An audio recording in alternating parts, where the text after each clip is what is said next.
Muchas gracias por acompañarnos de nueva cuenta en Suma 2, este foro de expresión y de análisis de los asuntos más valiosos e importantes para usted, su familia y su comunidad. Hoy vamos a hablar de dos temas que van muy vinculados, que son la filosofía, es decir, el amor a la sabiduría, al conocimiento, y la felicidad, que pues es este estado de ser al que muchos aspiramos. Y para ello contamos con la presencia de dos filósofos. Ella es la doctora Argentina Sandoval del Castillo Velasco.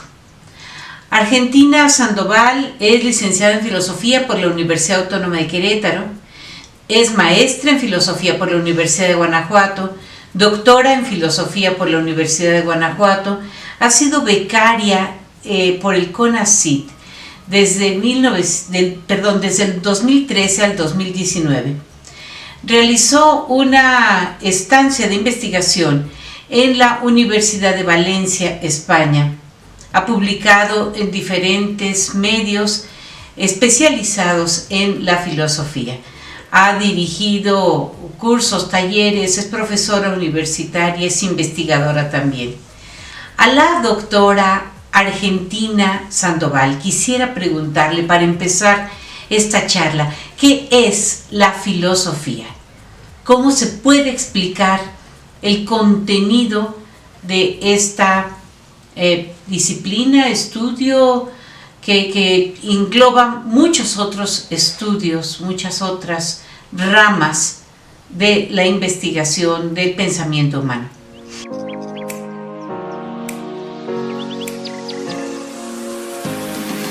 Estimada Araceli, muchas gracias por la invitación, por darme la oportunidad de hablar de un poco de filosofía y pues pasar aquí un muy buen rato platicando contigo. Con respecto a tu pregunta sobre qué es la filosofía, si bien es una pregunta muy difícil de contestar, de encerrar, y que sobre todo la mayoría de los filósofos estemos de acuerdo en ello, va a ser un tanto complicado, pero quisiera remitirme un poquito más para atrás a los griegos y responder a través de las etimologías griegas. Pues filosofía, como muchos ya sabemos, significa amor a la sabiduría. Filos, amor, del tipo filial, que es diferente al eros y al ágape. Como ya sabemos, los griegos tenían tres tipos de amor: el amor erótico, el amor filial y el amor del ágape. Pero bueno, con respecto a la filosofía, estamos hablando del amor filial. Y sofía, que significa sabiduría. En un principio, pensadores como Pitágoras, que él fue precisamente quien inventa esta palabra y quien la propone, era denominado y era llamado sofos, es decir, sabio. Pero a Pitágoras le molestaba un poco este mote, porque eso implicaba que él tuviera la sabiduría. Y por el contrario dice, no, yo soy un buscador, yo voy detrás de la sabiduría. Por lo tanto, él propone esta palabra, filosofía, somos amantes de la sabiduría. Entonces, de algún modo puedo concluir que la filosofía es una relación amorosa, una relación de aquel que busca, de aquel que desea, que tiene una inclinación hacia la sabiduría, pero que no la posee. Muchísimas gracias, doctora Argentina Sandoval. Ahora quisiera presentarles a ustedes al maestro Juan Carlos Hernández Pineda, quien es licenciado en Derecho por la Universidad Autónoma de Querétaro. Tiene una maestría en Psicología Clínica por la misma Universidad Autónoma de Querétaro, ha sido becario de CONACYT, cursó la maestría en Filosofía también en la Universidad de Guanajuato y tiene una investigación en torno del problema del tiempo, del ser y de lo inconsciente. Bienvenido, maestro Juan Carlos Hernández.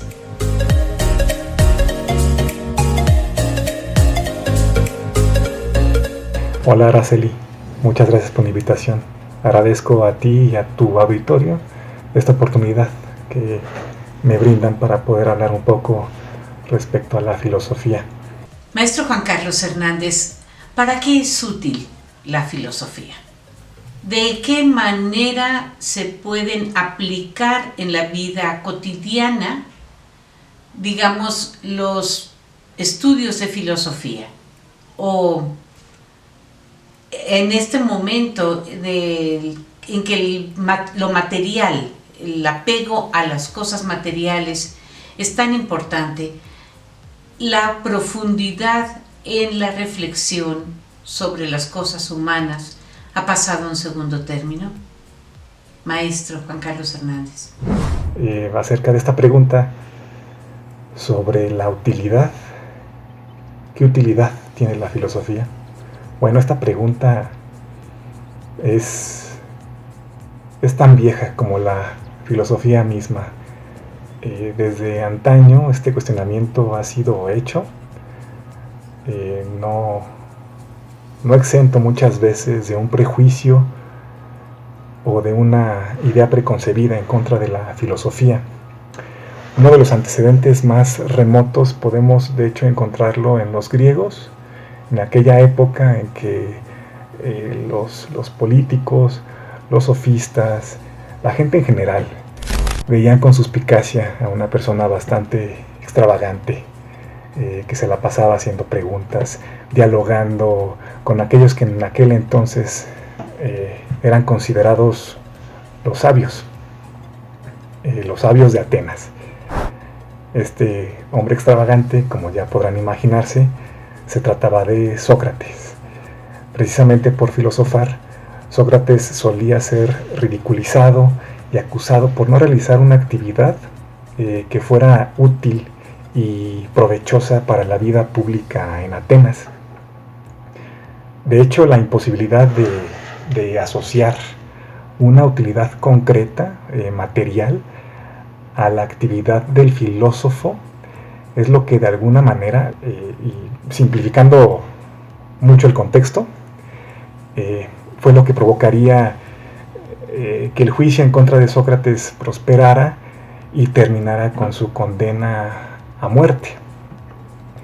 El problema con esta pregunta de la utilidad es que fuerza bastante a la filosofía hacia un terreno que de principio no le es propio.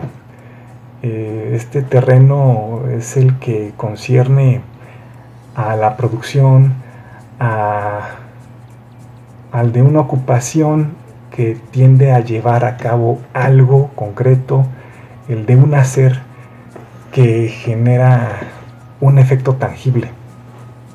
Este no es el caso de la filosofía, porque lo que le corresponde es de lo que le corresponde ocuparse es del pensamiento como tal, y más concretamente del pensamiento que se origina a partir de una pregunta, de una duda.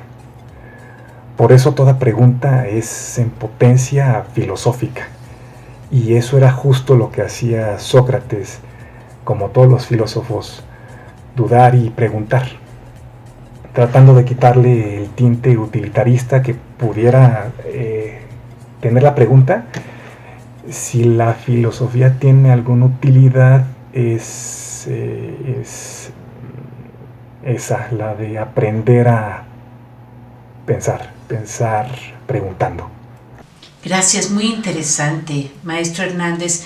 Vamos a volver con la doctora Argentina Sandoval y quisiera preguntarle, ¿cuáles son las consecuencias de retirar la disciplina, la asignatura de filosofía de muchos planes de estudio, de muchas carreras e incluso de las propias secundaria y preparatoria?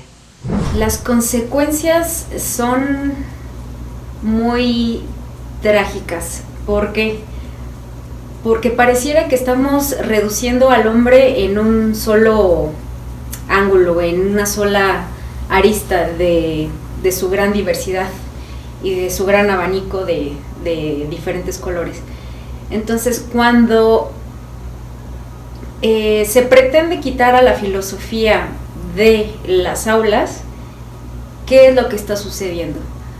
Parece que lo que se pretende es deshumanizar y, por el contrario, automatizar al ser humano. Estamos buscando seres de producción, mano de obra, que no necesitan pensar, que no necesitan reflexionar, que no necesitan sentir, que no tienen pasiones, que no tienen miedos, que no tienen necesidad de una experiencia estética. Y esto es algo muy, muy peligroso y muy lamentable.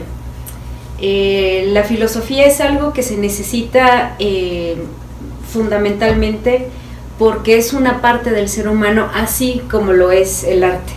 Y si bien son áreas que al parecer no son necesarias, son fundamentales de una manera diferente como lo son las áreas tecnológicas. Gracias, doctora Argentina Sandoval.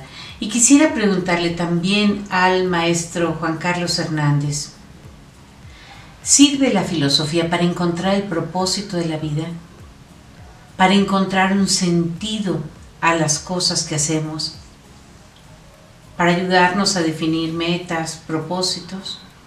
Hemos establecido que la filosofía nace a partir de la pregunta, de la actividad del preguntar. Sería consecuente pensar que puede ser una herramienta que pudiera auxiliarnos en encontrar un propósito, cualquiera que sea, más si se trata del propósito o el sentido verdadero de la vida. Porque el hablar de encontrar un propósito presupone que se lo está buscando. Y justamente la búsqueda de este propósito se realizaría precisamente a través de la interrogación. Esto quiere decir que la pregunta por el propósito o el sentido de la vida naturalmente se hace filosófica, es filosófica de nacimiento esta pregunta. Lo que insisto, parecería sugerirnos este hecho que la filosofía es el medio idóneo para encontrar dicho propósito. Gracias a nuestros dos ponentes por tan interesantes respuestas. Nos vamos a ir a una pequeña pausa, por favor usted, no se vaya.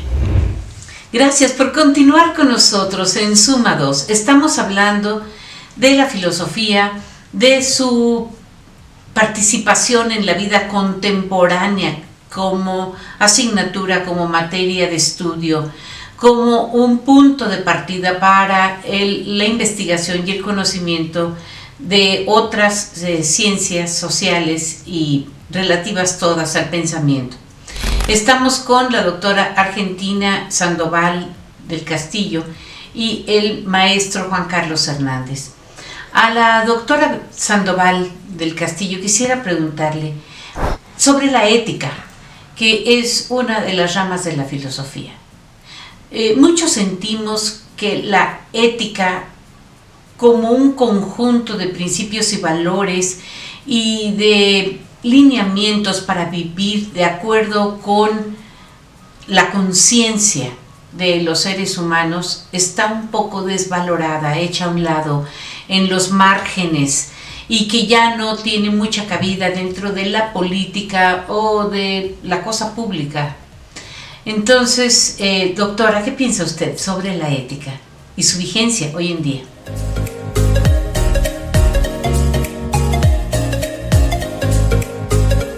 Sí, de hecho, yo creo que muy importante la ética hoy en día en la filosofía. O sea, siempre lo ha sido y es algo que es necesario no solamente en la filosofía, sino en todos los ámbitos. Pero si bien la filosofía parece estar en un terreno de la teoría, la ética ha sabido aterrizar, ha sabido materializarse y posicionarse de tal manera que es necesaria más bien muy necesaria hoy en día, y los filósofos que se han acercado a la bioética más precisamente se han relacionado con médicos, con abogados, incluso también con gente de la iglesia en hospitales para decidir casos de eutanasia, por ejemplo, y cuestiones éticas que son muy complicadas para un médico, y decidir simplemente desde esa área en la que ve únicamente al cuerpo como un cuerpo médico, un cuerpo anatómico. Y pues sabemos que el cuerpo es algo que va muchísimo más allá de la anatomía, de la carne, de la piel, de los órganos, de los huesos. Hay un cuerpo también simbólico, hay un cuerpo religioso y hay un cuerpo jurídico. Maestro Juan Carlos Hernández, bienvenido de nuevo a esta charla, y hablamos del propósito de la vida y de la utilización, digamos, de los elementos de la filosofía para que nosotros, como personas no iniciadas en ese estudio, podamos hacer uso de algunas de sus ramas, algunos de sus preceptos, algunos de los principios que marcan los pensadores, los filósofos, para tener una vida mejor.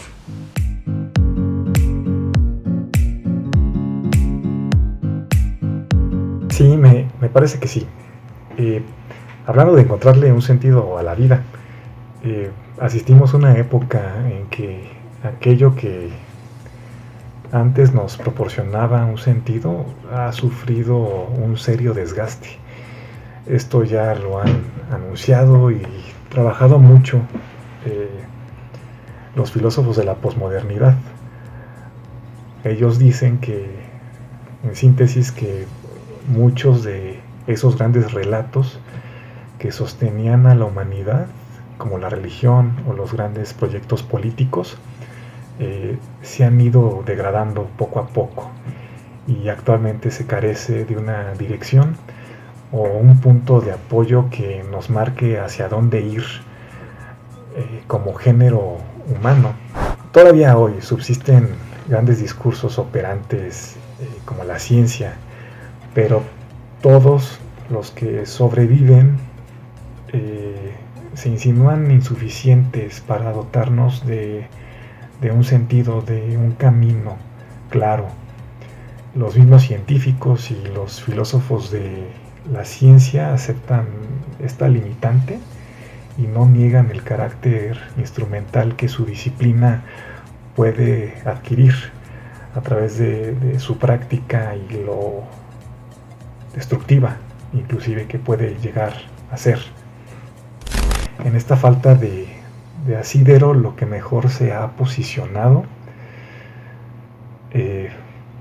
es justamente lo material y esta noción de constante cambio, como lo indica la pregunta, pero lo material entendido en un sentido meramente mercantil, de compraventa. Lo que más importa es tener, adquirir, hacer de todo una mercancía. Las consecuencias de este paradigma son palpables, pero quizás la que más estamos resintiendo es la de la destrucción del planeta, tal y como tal y como siempre nos fue habitable, y que parece que esto no se detiene y que sigue esta inercia aniquiladora sin disminuir su ritmo. Por eso se hace no solo importante, sino necesario, incluso de vida o muerte, conocer la historia, la evolución de la filosofía. Únicamente echando una mirada hacia atrás es que estamos en la posibilidad de comprender por qué la humanidad está teniendo el destino que está teniendo. Muchas gracias, Maestro Hernández. Y continuando con usted, sobre la estética, que también pues es una de las ramas de la filosofía, una de las disciplinas que estudia, es importante conocer la estética. Y la vinculo aquí con el arte. Los artistas necesitan conocer la estética, o las personas comunes y corrientes deben conocerla para tener una vida más armoniosa y más feliz. Bueno, como definición canónica, es la rama de la filosofía que se encarga del estudio de la belleza. A título personal, puedo señalar que quizás sea la rama de la filosofía más controvertida, por cuanto que intenta conceptualizar algo no que se origina de una cadena de razonamientos, de una concatenación de conceptos, sino algo que se origina en el cuerpo, en lo inmediato de la sensación, en eso, en lo que ahora dan en llamar lo subjetivo. Es por esto que incluso algunos del gremio, de los filósofos, han considerado a la estética como una disciplina filosófica de segunda categoría, de segundo orden. Si bien una consiste en la parte teórica, la estética, y el otro, el arte, consiste en la ejecución material de lo bello, existe una relación inseparable, simbiótica, casi sinonímica entre estética y arte. Por ejemplo, Hegel ya decía que la estética es filosofía del arte. Muchísimas gracias, maestro Hernández. Continuando con este tema, ¿usted cree que el conocimiento de la filosofía o de la estética hace que los artistas sean más creativos? En tanto que la filosofía se ocupa del pensamiento, de crear, desarrollar conceptos a través del acto de preguntar, del que ya hemos hablado, puede ayudarle al artista, así como a cualquier otra persona, conocer no solo de estética, sino de filosofía en general. En el caso específico del artista, la filosofía puede convertirse en una fuente que le pueda generar estímulo, ideas, o cuando menos le ayude a dar cierto orden, esclarecer en una mejor medida el sentido de aquello que quiere expresar, de lo que está sintiendo, de lo que está pensando. Sin embargo, no es absolutamente necesario que un artista conozca de ética formalmente. Un artista, en estricto sentido, puede prescindir de conocimientos formales, académicos, en estética, o incluso en general de filosofía. Por eso es que un artista no tendría por qué justificar o explicar su propia obra. Eso que se los deje a otros, les corresponde a otros, como justamente a los filósofos. Un artista puede aprender de filosofía y eso podría dotarle de mayor profundidad en su trabajo, pero habría que tomarlo con cautela, de modo tal que el aprendizaje o el dominio de una teoría no se convierta en motivo para que pierda ese genio creativo que le caracteriza al artista. Muchas gracias a nuestros ponentes, la doctora Argentina Sandoval del Castillo y el maestro Juan Carlos Hernández, por su tiempo, por sus conceptos, por responder a estas cuestiones que a muchos nos preocupan, porque nos ayudan a entender mejor nuestra vida interior, para responder a las preguntas: ¿quién soy? ¿A dónde voy? ¿Y de dónde vengo? Gracias a todos nuestros compañeros de audio, de edición, de video y de transmisión para que este programa llegue hasta sus pantallas.